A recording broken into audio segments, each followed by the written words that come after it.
Acusando ignorancia inexcusable y deficiencia en liderazgo a la ex ministra del Interior, Carolina Toá, las diversas oposiciones aprobaron un informe fusionado de conclusiones en la comisión investigadora del caso Monsalve. El oficialismo acusó oportunismo electoral. Dicen que las derechas tuvieron esa motivación para poner como primera responsable de la crisis a la actual precandidata presidencial, del oficialismo. Las oposiciones cuestionaron la falta de autocrítica del texto oficialista y apuntaron que nunca fue posible un informe de consenso. Gonzalo Holguín, muy buenos días. Hola, Gonzalo.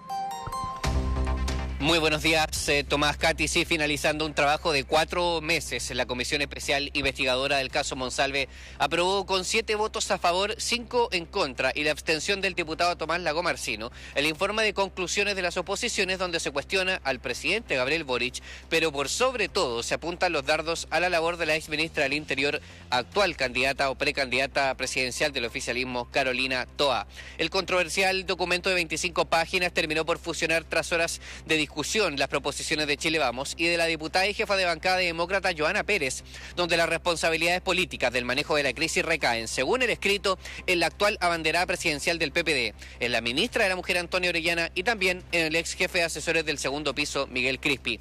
Si bien en el texto se le hace un duro emplazamiento al presidente Boric por la cuestionada decisión de mantener a Monsalve durante 48 horas en el cargo, desde el momento en que se entera de la denuncia por violación y abuso sexual interpuesta por la víctima, por una subalterna, es en Toá donde se depositan las principales críticas del documento. Según los parlamentarios, la exministra mostró deficiencias en términos de liderazgo, mostró ignorancia inexcusable en relación a lo que ocurría en su ministerio, e incluso califican de inexplicable cómo reaccionó después de enterarse de la renuncia. Critican que no hizo cuestión de que Monsalve continuara ejerciendo sus funciones sin modificar su agenda en lo absoluto y lo describen como una relativización inaceptable de la denuncia y una decisión que buscaba más bien resguardar la imagen del gobierno. El diputado de RN y presidente de la comisión, Miguel Mellado, señaló que la actual candidata del oficialismo, que de acuerdo a la última encuesta Academia estaría pasando a segunda vuelta junto a la candidata de Chile Vamos, Evelyn Matei, le entregó el problema a Boric y, según él, se lavó las manos. Tomamos las palabras de la misma ministra del Interior. Este gobierno actuó tarde, mal e improvisadamente. La ministra del Interior no cumplió sus funciones como debiera. Le entregó al presidente Boric el problema y se lavó las manos. Ella tiene una responsabilidad tremenda. Pero para nada, pero si eso está del día 1, porque la ministra todavía iba a ser responsable. La diferencia de los informes entre el oficialismo y la oposición evidentemente provocó duros cruces. Para la diputada de la UDI, Flor Weiss, las discrepancias quedan plasmadas en la responsabilidad política de haber dejado en el cargo a Monsalve 2 días, permitirle volar en un avión de carabineros para contarle a su familia de la denuncia y además exponer ante la subcomisión mixta de presupuesto ese día jueves 17 de octubre. Precisamente la diferencia está en las consideraciones previas, en donde se hacía la relación de los hechos y en donde quedaba muy claro el error del gobierno y la responsabilidad política del gobierno, presidente de la República, ex ministra del Interior, de no haber tomado la decisión en el momento que debió haber sido cuando apenas se conocieron los hechos, apenas se conoció la denuncia, haber solicitado la renuncia y haber alejado del cargo al ex subsecretario Monsalve. Miren, las diferencias principales se dieron en el diagnóstico, en lo que se llama consideraciones previas, pero ambos informes se asemejaban en las sugerencias que hacían al final, que además de concluir, se sugieren posibles modificaciones normalmente a normativas, a reglamentos, a protocolos, y en este caso no es la excepción. Se plantearon modificaciones en protocolos para casos de denuncia contra altas autoridades y sobre todo cuando éstas tratan de denuncias de acoso y abuso sexual al interior de la administración pública, además de la mejor administración de los controversiales gastos reservados y su irregular uso. En la sesión hubo una suspensión de media hora para que los parlamentarios leyeran los informes del sector opuesto, a quien pensaron observar que para el oficialismo el texto parecía imputar delitos, excedía su tono en cuestionar la intención de autoridades y daba como hecho antecedentes sin comprobar o que no fueron tocados en la comisión. Por ejemplo, sugería que la ministra Toá en ningún momento le dijo al presidente de la República que Monsalve debía salir del cargo, cuestión que no quedó del todo comprobada. Camila Musante, jefa de bancada Independientes PPD, dijo que Mellado y el resto de la oposición forzaron mañosamente la votación hacia su informe, considerando que a su juicio ambos escritos eran bastante similares en la etapa de conclusiones y sugerencias. Para la parlamentaria claramente se buscó atacar electoralmente a la precandidata presidencial Carolina Toá. Me parece que la votación se llevó a cabo de una manera tramposa, mañosa, en un intento de hacer parecer que los diputados oficialistas estamos encubriendo. La exministra del Interior ha subido considerablemente con más de 20 puntos en las encuestas. Es evidente que esto es una operación para que a través de esta redacción ensucien a la candidata presidencial del oficialismo. Calificando de lamentable la imposición de un informe por parte de las derechas, la diputada del Partido Comunista Alejandra Plasencia sostuvo que el escrito es sesgado y que no tomaba en cuenta los antecedentes que efectivamente permitían establecer protocolos que permitan a futuro enfrentar de mejor manera estas situaciones. Agregó que gran parte de la comisión fue utilizada por la oposición para generar puntos políticos y espera que en sala el informe de la comisión investigadora sea rechazado. Es absolutamente sesgado, que no toma en cuenta los antecedentes que recogió la comisión de manera fidedigna para colaborar en establecer mejoras. Este espacio desde el principio ha sido utilizado malamente por la oposición para generar puntos políticos que no contribuyen ni a la credibilidad de las instituciones ni a la credibilidad, por cierto, de la Cámara de Diputados y Diputadas. Esperamos que este informe se rechace.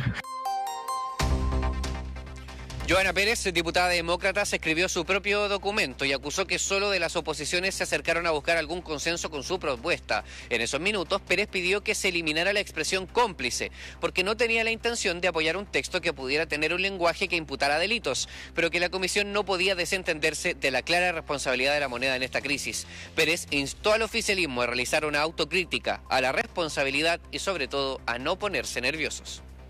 Querer venir a instalar algo cuando no están de acuerdo, porque de todas maneras iban a votar en contra de este informe, porque es muy poco autocrítico el informe del oficialismo. El presidente de la comisión me pidió si pudiéramos revisar ambos informes. Yo lo que no quería era torpedear el trabajo que lleva la Fiscalía y ellos estuvieron disponibles a cambiar, tratar de ser cómplices.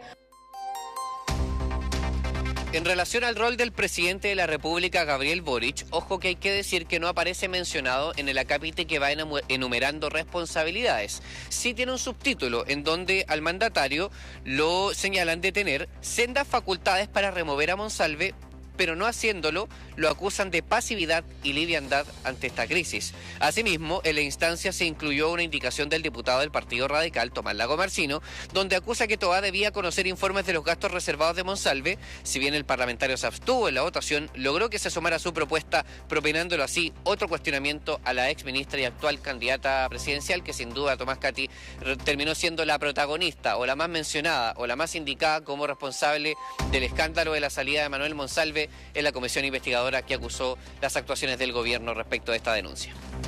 Mira, más allá de que las comisiones investigadoras se dividen casi siempre porque entre gobierno y oposición y por lo tanto son comisiones investigadoras, yo diría sesgadas por la cuestión política, porque efectivamente buscan establecer responsabilidades políticas, pero está la diferencia entre gobierno y oposición y a veces también la mezquindad que finalmente se llega a informes muy distintos, a resultados muy distintos según el sector político. Pero más allá de eso, Carolina Toá cumplió su misión cuando le informó al presidente de la República de forma completa, como dijo ella. Yo creo que sí.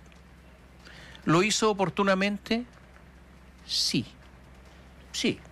O sea, lo supo y le comunicó. No demoró. ¿Cuál serían las responsabilidades de Toá, ya que tanto se habla de Toá? Yo diría que dos responsabilidades. La primera es no haber impedido, porque ella es la jefe del ministerio, la seguridad pública es de ella, haber permitido que Manuel Monsalve siga a cargo de las policías. Al menos eso debió haberlo suspendido, por razones obvias. Y resulta que no lo hizo. Yo creo que ahí hay una responsabilidad. Y la segunda es el descontrol de los gastos reservados. O sea, no puede ser que una sola persona dentro del ministerio haga y deshaga con todos los fondos reservados, que son muchísimos, porque los fondos reservados del ministerio tendría que haberlo fiscalizado Carolina Toá, pues alguien. Y como esto es tan secreto, tan reservado, yo creo que es su superior directa. No es alguien que esté en el mismo nivel, sino que el superior.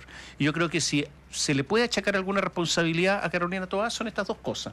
No sé si mucho más, pero es bastante, no es poco. Sí. Y que va más allá de la decepción que dice ella sentir, porque se le ha preguntado, ahora que es candidata o precandidata presidencial, se le ha preguntado respecto de su parecer de Manuel Monsalve, ¿no? Con quien trabajó en equipo durante mucho tiempo hasta que sucede este evento que la pone además en jaque por sus decisiones, por lo que estamos comentando, o indecisiones, o no toma de decisiones en el momento. Pero ella dice que es la decepción política más grande de su vida, Manuel Monsalve, pero claro, eso no la exime de las malas decisiones que tomó en su momento. Y no hay que ser excesiva tampoco, porque la vida de Carolina Toá ha tenido tantas experiencias políticas que no... Sí, pero no sé si será la... Imagínate la... Yo también lo pensé. Yo creo que ha tenido muchas decepciones en su vida. Pero... bueno, pero ella lo dijo. Sí, está bien. Estaba en clave política también, de campaña. Pero yo creo que esas dos responsabilidades yo creo que me parecen evidentes. Ahora, hay otra, y es que el viaje que hizo Manuel Monsalve a la región del Biobío, esa fue resuelta por Gabriel Boric. No es un tema, yo diría, de Carolina Toá. Ahora, claro, si a Carolina Toá le parecía mal o extremadamente mal, a lo mejor tendría que haber hablado con el presidente y le decía, presidente, hasta aquí llego yo, si es que usted toma esta decisión. Pero yo creo que en política estas cosas no se dan. O sea, estoy hablando de ciertas utopías que no existen. Y con respecto a Antonia Orellana, ella estaba fuera del país, volvió, hizo un punto de prensa lamentable, porque habló como de le preguntaban por los romanos, habló de los fenicios, empezó a hablar como una cartilla de lo que hace el ministerio, una cosa rarísima. Con este intento de las asesorías comunicacionales de que hay que salir con cualquier cosa, y salió con cualquier cosa, y fue una cosa como ridícula en ese momento, pero ya, eso fue nomás. No hubo mucho más. Yo no sé si hubo preocupación por la víctima, eso, o la presunta víctima, porque todavía no hay condena o fallo. Eso no sé si quedó claro en el informe. Porque eso es lo que tendría que haber hecho el Ministerio de la Mujer. Esta comisión investigadora, Tomás, no tocó ese tema. Aquí no estaba la víctima. No estuvo no solo en las conclusiones, sino que en todo el trabajo de la comisión. La comisión está abocada a las actuaciones de gobierno en el manejo de esta crisis, pero no hizo cuestión de nada relacionado con la víctima. Brevemente quería complementar lo que tú decías, Tomás, porque aparece en el informe, por partida doble. Primero, que Eduardo Serna, de la Policía de Investigaciones, dijo a la comisión investigadora que él le señaló a Carolina Toá que era insostenible la relación de la PDI con Monsalve, porque finalmente era precisamente a él al que tendrían que haberle informado de la denuncia en su contra. Imagínese el sinsentido. Reunía a la PDI, reunido a Carabineros, subsecretario del Interior pide la información de la semana, las alertas, y una alerta es la denuncia contra él mismo. Entonces, por eso finalmente Serna hace la denuncia contra Toá, porque estima que la relación de las policías con Monsalve era insostenible. Eso ya fue el lunes de esa semana. Y el segundo elemento, el del gasto reservado, finalmente Carolina Toá queda contradecida de lo que ella había señalado en enero, porque ella dijo que ella no tenía la obligación de revisar la rendición del gasto reservado de Manuel Monsalve, y la Contraloría se pronunció sobre esto a petición del diputado Tomás Lagomarsino, señalando que sí tiene obligación de haber supervisado el uso de gastos reservados de Manuel Monsalve. Entonces, por partida doble están verificadas en el texto de las conclusiones responsabilidades puntuales de la ministra de Interior, Carolina Toá, de ese momento. Y lo último, lo que tú decías, Tomás, eso no aparece en el informe, pero los parlamentarios lo piensan que Toá debió haber renunciado a su cargo esa misma semana cuando vio que Monsalve fue ratificado o mantenido por 48 horas, que se le permitió viajar, que dicho sea de paso es una decisión que no sabemos quién tomó excepto el presidente de la República, no queda nadie más que la haya tomado, porque Carlos Durán, Miguel Crispi, la propia Carolina Toá dijeron que ellos no tomaron esa decisión, entonces tiene que haber sido Gabriel Boric. Entonces finalmente esos sí son los cuestionamientos que se le hacen tanto en el texto como políticamente a Carolina Toá. Después, si esto le pega a la línea de flotación de su candidatura, será otro análisis, ¿no? Será otro análisis. Gracias Gonzalo. Muy buenos días. Chao, Gonzalo, hasta pronto.